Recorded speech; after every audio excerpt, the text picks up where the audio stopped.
Hi Pogs, how are you? What's this, FX3? Yes, sir. Yeah, let's go!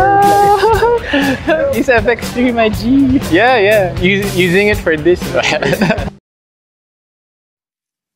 Yung laging tinatanong ng mga tao sa akin is, ano yung best camera para sa kanila? Sagot ng mentor ko is yun din yung isasagot ko sa inyo, which is yung camera na meron na kayo. Be it your phone, action camera, mirrorless camera, or DSLR, yung camera na meron na kayo ngayon, yun talaga yung best camera. Kasi ito yung magiging stepping stone nyo para ma-reach nyo yung whatever level of content creation yung gusto nyo. Kasi kung di kayo nag-create, paano nyo malalaman pagdating ng panahon na yun pala yung dapat na setting, yun pala yung dapat na lighting, yun pala yung dapat na audio, hindi nyo pinractice muna. Ginagawa ko before is shoot lang ako ng shoot. Kahit ano, langgam, pagkain, mga outings namin ng friends ko, family ko. Create lang ng create. Tapos biglang dumating isang araw, meron nagsabi na, "Uy, ganda lang ginawa mo ah. Magkano yan?" And then, yun, tuloy-tuloy.